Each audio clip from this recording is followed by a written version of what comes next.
All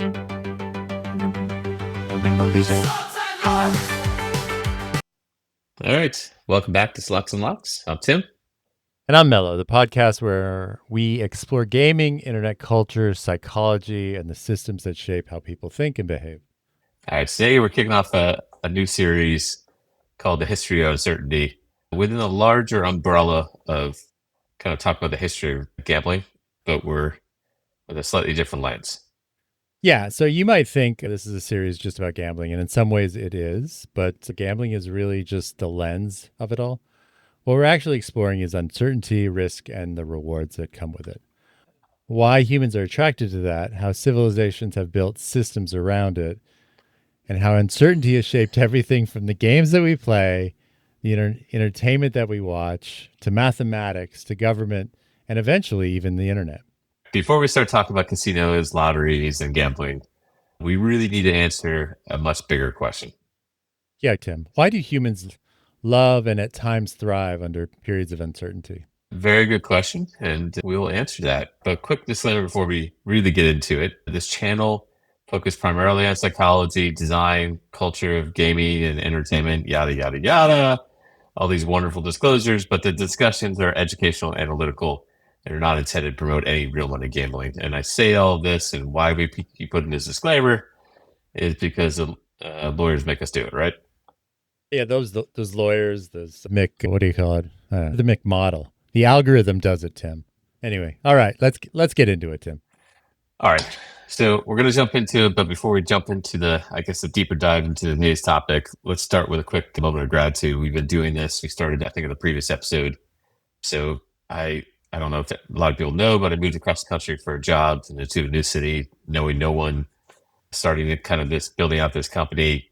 We grew, I would say, pretty large, meeting people who became lifelong friends. But at a time, none of us felt very comfortable. There were no guarantees, but by looking back, I think those are some of the best things that ever happened to me. And it all started with a kind of a leap into the unknown. Yeah, and I think mine is similar. I'm most grateful for the moments where I didn't have all the answers right in front of me. I always thrived, and I sort of thrived and made my career just basically on figuring out uncertainty. That was sort of my specialty. And I think when you're younger, you always think successful people have everything figured out, right? But as you get older, you kind of realize that they're making these decisions, based on incomplete information and hoping they're right. And I think in studying economics, this is called a Knightian Uncertainty, and that comes from a lovely book from 1921, Ooh, Tim. really? And the book is from Frank Knight, of course. It's called Risk, Uncertainty, and Profit. It's over 100 years old, but still relevant today. It's still a pretty good read. So this is not new to humans. I mean, that's like the biggest no-duh of this statement, but it's something I would say that's sort of innate to them. Some of the most rewarding experiences come from stepping into something before you know exactly how it's going to turn out. And I think if you look at everything that's ever been invented, I think the movie Oppenheimer is a great example of this. Nobody really kind of figured out how that was going to end up. And then at the end of the day, something else brilliant comes from it. So Yeah, we'd love to hear from you. Drop us a comment. Tell us about an uncertainty or a leap of faith that you maybe did and how it turned out. But I think the question you raised is an important and interesting one. So if uncertainty is stressful, why are so many of the most meaningful experiences built around it? was I supposed to give like a personal example there? Maybe, but it's all about Frank Knight and all these other I, wonderful things as well. I was more interested in telling people I have an economics degree. So I have a question. I've been listening to this Economist. He's a UK guy. I'll share him with you. I think I might have. To be an economist, do you have to be basically a scholar, like a PhD in teaching? Or can you be an economist and be like an investment banker? This is the funny thing, right? So when you get an economics degree, there are two tracks. There's like a history of economics track, which requires little or no math. And then there's the math one. So if you get like the master's, there's the master's of science, and then there's the master's of arts. Don't trust the masters of arts people with anything mathematical because they don't know what they're talking about.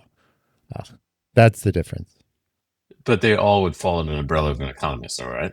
Yeah, They could. I think economists and finance, it's very muddled. While I think the fields are very specific, I think, and this is probably going to be a very controversial thing to say, everything from finance, I think, came from an economist at some level. I don't think a finance person created a formula. I think it just became from an economist into finance. I feel like we could probably sit here for another 20 minutes and talk about the what is a finance versus what is an economist, finance person versus an economist, you know? Well, the But funniest story, one of the funniest stories, like, so once when I was doing my degree, I went to a Robert Half, which is a employment agency, and the person who actually is still in the field, but I'm not going to name her. She basically told me, "Well, you have an economics degree. I can't really place you. If you had a finance degree and an MBA, you'd be fine. We'd get you in." And I'm like, "Oh, well, I mean, that's great." And I'm like, "Why not?" And you're like, "Well, because people don't really want to hire anybody with an economics for business." And I go, "Well, you should probably tell Fred Smith that."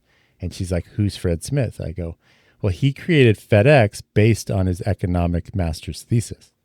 So you might want to tell him that he shouldn't be in business." Needless to say, her and I did not have a good why? rapport. But I think that part of that's, I mean, you see this everywhere too, right? Investment banking is generally hires Ivy League schools.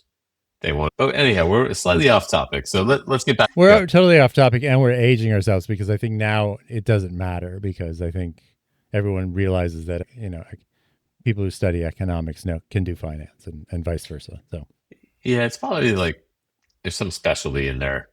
Like not all doctors are the same. Yeah, that type of thing. no, but I think, I think economists, I think, is much more theoretical and kind of like very dealing with, they're the ones dealing with a lot of uncertainty. Certainly. And I Yeah, think finance is basically applying those models that were based on uncertainty into something to try to figure that out. that's a good example. All Someone right, should so totally, someone should totally make comments on how big of a dumbass I am, though. you could make funny of the comments all along. I think both of us, for that matter. But all right, so let's go back to the the uncertainty route. And talking about that, like I think about a really great example of this, which is Ernest Shackleton. If you haven't read this or haven't read about this, then I highly encourage you to jump in on this. But in 1914, he set out to cross Antarctica. So instead, his ship became trapped in the ice and eventually got crushed by the ice. And the idea of being thousands of miles from home, stuck in one of the harshest environments on Earth, no rescue coming, the mission was over, the odds were terrible, and yet every single member of the crew survived. So it's kind of mind blowing to me, like that uncertainty, that risk that we take. Yeah, I mean, and that comes from a great book. The book is called Endurance by Alfred Lansing. We're going to have it become a reading club now, I think. Um, and I think one of the most memorable things about the book is just the sound the boat made when the ice was crushing it, and that's kind of what made them realize that they had to get off the boat. And I think what's amazing is that Shackleton, didn't survive, and the crew didn't survive because they got lucky, right?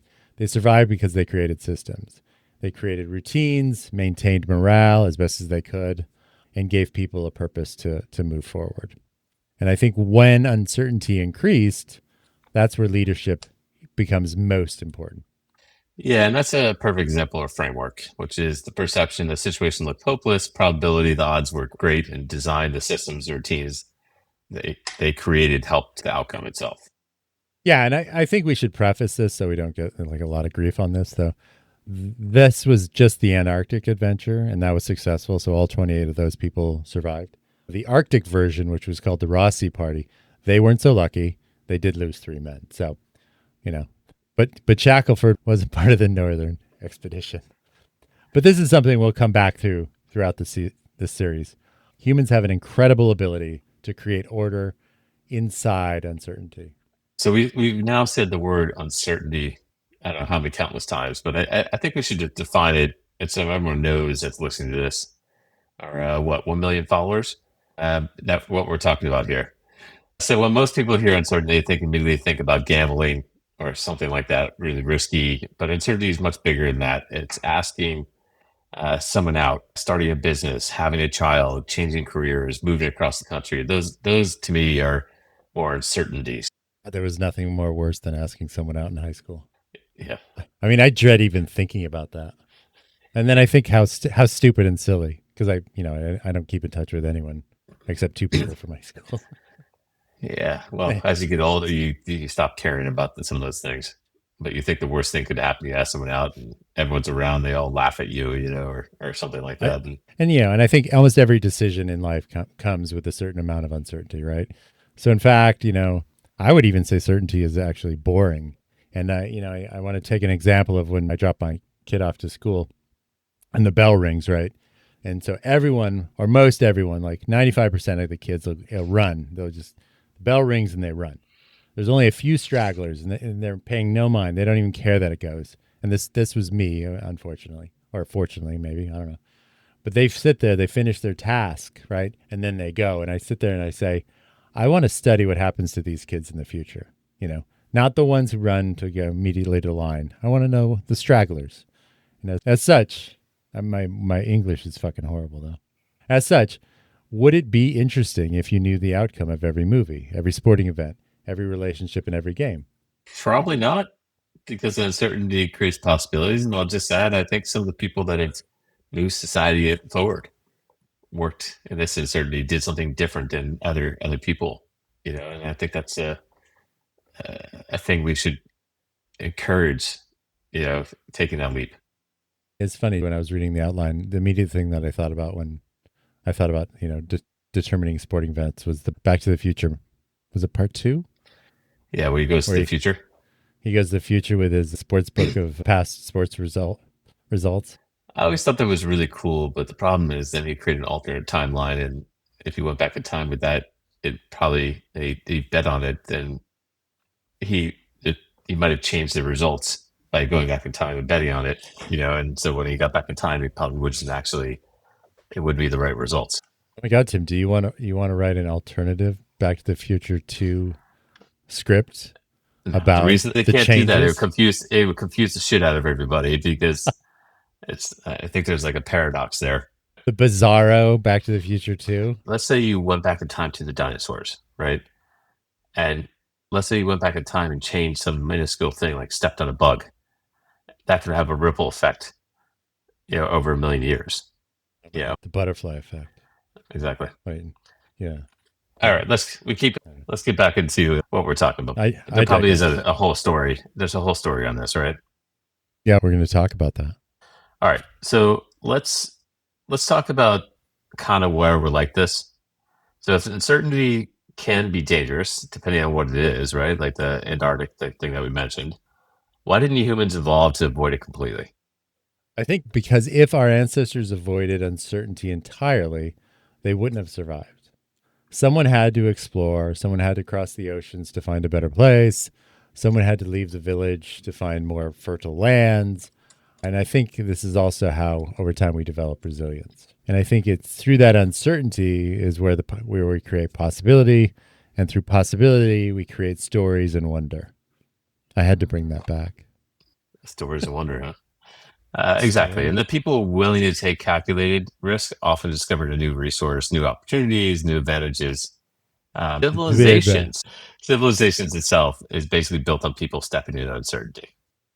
Yeah, and you see it every day. Entrepreneurs do it, scientists do it, athletes do it, explorers did it. Explorers still do it. I mean, to a certain degree, right? I Yeah. mean, now they're called disruptors. Or is that buzzword out? I think the buzzword's out. Yeah, it's probably What's the something new? else now. But human progress is largely a story of people moving toward uncertainty, not just away from it to disrupt it, Tim. All right. So let's go back. We mentioned this earlier, but let's go back to reintroduce the framework. You'll see this throughout the series: perception, probability, design. Yeah, the perception is how uncertainty feels, right? You have your hope, your fear, your excitement, and your anxiety. Yeah, the probability is what's actually happening underneath the real odds, the actual likelihood of an outcome itself. And design is about the system sitting in between the two, right? The rules, the environment, the structure, the thing shaping how we would actually truly experience uncertainty. Yeah, this is important because most people don't experience probability directly. No, they experience the design. Yeah, and sports does this, games do this, markets do this, social media does this as well. And definitely casinos do this, right? So emotion comes from the design surrounding the uncertainty. Yeah, so let's talk about something I find fascinating is that every culture people play games, and they occupy a lot of their time with games. That was my addition. Was it little chunky? Anyway, and when you think about it, games are basically uncertainty machines, right? They create the suspense, the anticipation, the competition, and the stories. And I think we talked about, games we played when we were younger and how I loved Risk, which is, it's all about uncertainty and dice and, you know, questionable moves and how many armies do you stack in this one country, et cetera, et cetera. Yeah, but I think it's some of it's calculated risk, right? Where you stack your guys and stuff like that. Like in Risk, once you own a continent, obviously you're not gonna try to branch out in North America if you're trying to preserve Europe, right? Yeah, exactly. But I mean, it goes back to whether it be a puzzle or game. Like the solved game itself is usually a boring game. Like if you walk up and the puzzle's all done, it's gonna be really freaking boring. But the reason we watch sports isn't because we know it's going to happen. I think the reason we play games isn't because we know who will win. No, the uncertainty is the feature. It's not the bug. Exactly. And I think that's even stranger or what's even stranger is that we don't just enjoy uncertainty ourselves. We enjoy watching it happen to other people. I always think about this. For some reason, I enjoy watching bad things happen to certain people. I don't know why. But yeah. Well, in sports, for example, I remember there was a certain quarterback I always wanted something bad to happen. He was so good at making me get pissed off because it looked like something bad was going to happen to him and he'd get out of it. And I'm like, oh, anyway. But you see it all the time because For it's in me, for me, sports. for me, it was Tom Brady. That's a Miami Dolphins fan. Not that I want to get Tom, hurt, but I wanted something bad to happen to him, just because Tom, he always beat us. yeah. Well, And not in Miami yeah. though. Well, I mean, as a Miami Dolphin fan, aren't you sort of just used to just losing? I still say we're the only undefeated team in football and in the Super Bowl, And and who that do was you thank happening. for? And That who was do you happening before I was born. and who do you thank for that? Probably the fact they had a shorter season. Eli Manning. Eli Manning, he's one of my favorites because of that. And David Tyree, with that catch on his helmet. I think it was David Tyree. Ah, yeah, yeah. And Michael Strahan, right? He was on that team. I don't remember.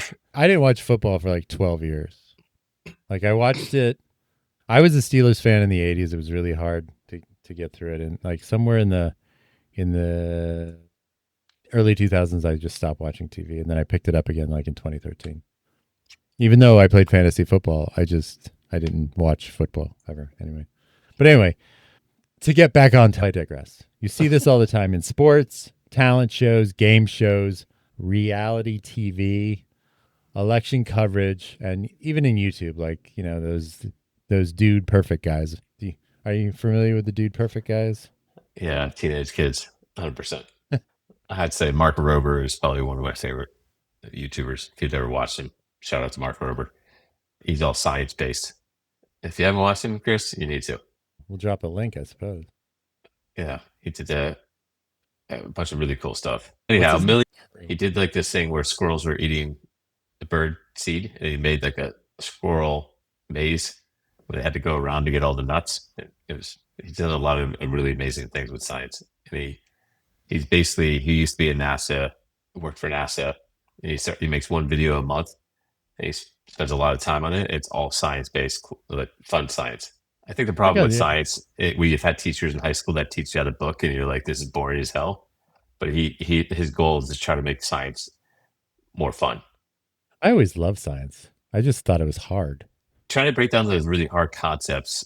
There's time and place for like formulas and things like that, but trying to break those complicated concepts into like real world experiments that kids want to like that. That's the beauty of a good teacher. Yeah.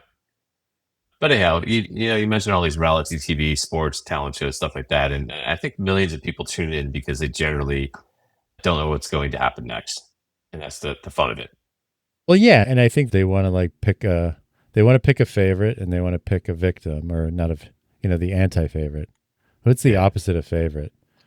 And underdog, they want, yeah, no, the the person they villain. don't like, the villain. They want to pick a villain and they want to see bad things happen to the villain. I feel that is the formula of reality TV, but it's also, I think, the formula of sports too, right?